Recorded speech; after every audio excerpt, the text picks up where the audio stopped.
안녕하세요. 하루 필수 말씀 충전 하필 큐티 조종원입니다.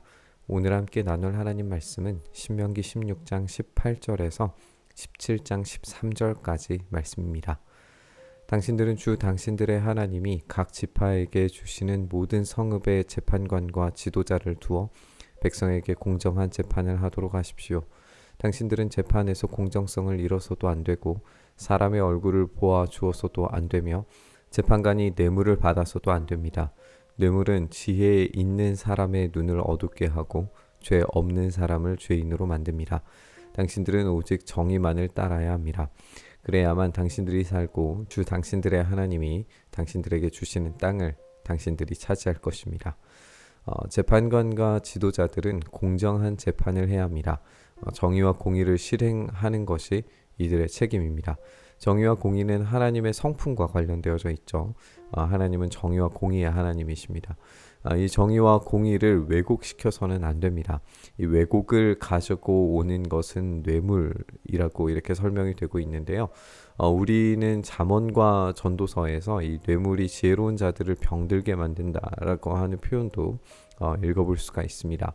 아무리 지혜로운 사람이라도 정의와 공의를 왜곡시키고 하나님의 성품을 드러내지 못하게 될 수 있습니다. 하나님의 성품이 드러나는 이 정의와 공의를 실현해낼 때 그 땅을 하나님의 성품으로 다스릴 수 있게 될 겁니다. 당신들은 당신들이 만든 주 당신들의 하나님의 제단 옆에 어떤 나무로라도 아세라 목상을 만들어 세워서는 안 됩니다. 그리고 주 당신들의 하나님이 미워하시는 석상을 만들어 세워서도 안 됩니다.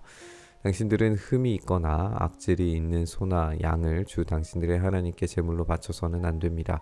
그런 것은 주 당신들의 하나님이 역겨워 하시는 것입니다.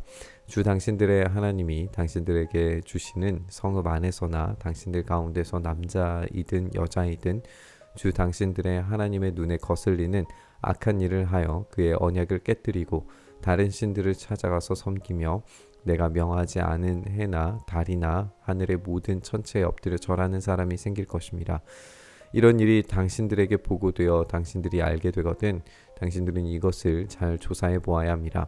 그래서 이스라엘 안에서 이런 역겨운 일을 한 것이 사실로 드러나면 당신들은 남자이든 여자이든 이런 악한 일을 한 사람을 당신들 성문 바깥으로 끌어내어 돌로 쳐서 죽여야 합니다. 이어지는 내용은 이 다른 신들을 섬기는 것이 등장을 하는데요. 이 정의와 공의에 대한 이야기가 핵심으로 등장하는 본문에서 이 다른 신들을 섬기지 말라라고 하는 명령과 그리고 이 흠이 있는 제물로 예배드리지 말라라고 하는 명령이 자연스럽지 않다라고 생각이 들 수도 있습니다. 하지만 이 정의와 공의가 왜곡되는 것이 우상 숭배의 이 파생적 영향력 그리고 예배에 대한 왜곡이라고 그렇게 생각을 한다면 충분히 설명이 가능할 것으로 보여집니다. 이스라엘은 삶의 모든 것이 예배와 연결되어져 있어야 합니다. 삶의 리듬이 하나님의 신실하신 성품을 드러내는 것이라면 이 지도자들은 하나님의 정의와 공의를 드러내야 되는 거죠. 그렇다면 우상 숭배는 이런 하나님의 성품을 왜곡하고 탐욕과 욕망으로 뇌물을 받아서 이 정의와 공의를 오염시키는 일이 됩니다. 정의로운 판결을 내리지 않는다면 이들의 실패는 자명하게 되는 거죠. 그래서 어떤 영역에서도 우상 숭배는 제거되어야 한다라는 것으로 이 본문이 연결될 수 있을 겁니다. 그런데 사람을 죽일 때에는 한 사람의 증언만으로는 죽일 수 없으며 두세 사람의 증인이 있어야 합니다. 죽일 때에는 증인이 맨 먼저 돌로 쳐야 하고 그 다음에 모든 백성이 뒤따라서 돌로 쳐야 합니다. 그렇게 하여 이런 악한 일을 당신들 가운데서 뿌리를 뽑아야 합니다. 우리는 두세 사람의 증언이 있을 때에 사형의 판결이 내려지는 것을 보게 됩니다. 예수님은 이 말씀을 인용하시면서 이 제자 공동체 안에서 잘못을 행한 자들에게 권면할 때 이 두세 사람이 함께 가서 하라고 그렇게 말씀하셨습니다. 그리고 그들이 권면하는 곳에 주님께서 함께 하실 것을 약속을 하셨어요. 이 제자 공동체는 오직 예수 그리스도의 이름으로 모이는 공동체입니다. 그렇게 주님이 주인 되시는 공동체에서 증인들과 함께 이 참된 정의와 공의를 실현하기로 한다면 주님께서 직접 그 정의와 공의를 그분의 신실하심을 보여주실 것으로 기대되게 만드시는 거죠.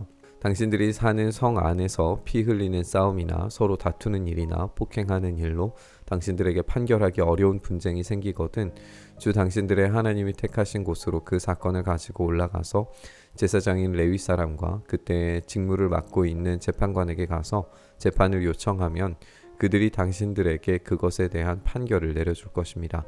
당신들은 주님께서 택하신 곳에서 그들이 당신들에게 내려준 판결에 복종해야 하고 당신들에게 일러준 대로 지켜야 합니다. 다시 공의로운 판결에 대한 이야기가 이어집니다. 먼저 문제를 해결하는 것은 성 안에서 해야 해요. 그런데 그것이 불가능해지면 하나님이 택하신 곳으로 사건을 가지고 올라와야 됩니다. 이렇게 중앙사법재판소가 있다는 것을 우리가 알게 되는데 이 재판소는 제사장들이 핵심적인 역할을 맡게 됩니다. 이것이 어떤 정교일치 사회를 만들기 위한 목적이었다라고 쉽게 결론 내리기보다는 우리가 앞서서 지적한 것처럼 모든 삶의 내용과 리듬을 오로지 하나님만을 섬기고 담는 데 집중해야 하는 것으로 우리가 이해해 보는 것처럼 이 정의와 공의를 실현하는 데 있어서 하나님의 제가를 받는다라고 하는 의미에서 이 제사장들의 역할이 강조된다라고 그렇게 볼 수 있을 겁니다. 그들이 당신들에게 내려준 판결을 어겨서 좌로나 우로나 벗어나면 안 됩니다. 주 당신들의 하나님을 섬기는 제사장이나 재판관의 말을 듣지 않고 거역하는 사람이 있으면 죽여야 합니다. 그렇게 하여서 이스라엘에서 그런 악한 일은 뿌리를 뽑아야 합니다. 그러면 온 이스라엘 백성이 듣고 두려워하며 다시는 아무도 재판 결과를 하찮게 여기지 않을 것입니다. 이 최고 재판의 판결에 불복하는 경우에는 사형이 떨어지게 됩니다.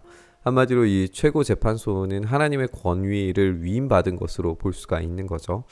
판결에 대한 거부는 하나님을 향한 도전이 되는 겁니다. 따라서 하나님을 향한 거부에 대한 것은 우상숭배와 연결이 되고 그에 대한 판결은 사형이라는 결론으로 동일하게 내려질 수밖에 없습니다. 우리는 정의와 공의를 실현하는 것이 어디로부터 오는가 생각하게 됩니다.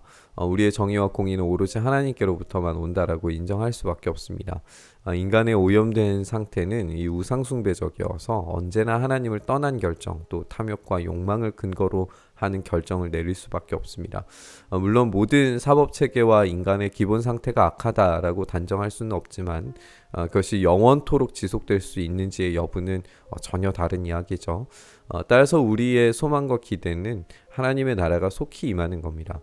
인간의 최선은 결코 완전한 공의와 이 정의를 실현해낼 수 없다는 것이 인정되었습니다. 그것은 구약에서도 신약에서도 마찬가지입니다. 다만 우리는 하나님의 주시는 힘을 입어서 최선을 다할 뿐이죠. 하지만 주님께서 오셔서 다스리시는 그 나라가 오게 되면 이 정의와 공의가 완성되는 나라가 될 겁니다. 그 나라가 우리 안에 이루어졌을 때에 우리가 그토록 바라던 이 정의와 공의의 나라가 이루어지게 됩니다. 그 나라가 우리에게 속히 이루어지기를 바라고 또 그 나라가 속히 우리에게 오기를 소망하면서 우리 묵상의 자리로 나아가시죠.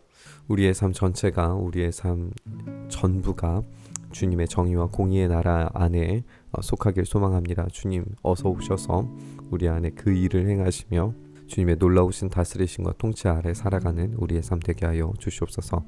그 일을 우리 가운데 행하시길 소망하며 우리 주님 예수님 이름으로 기도드리옵나이다. 아멘.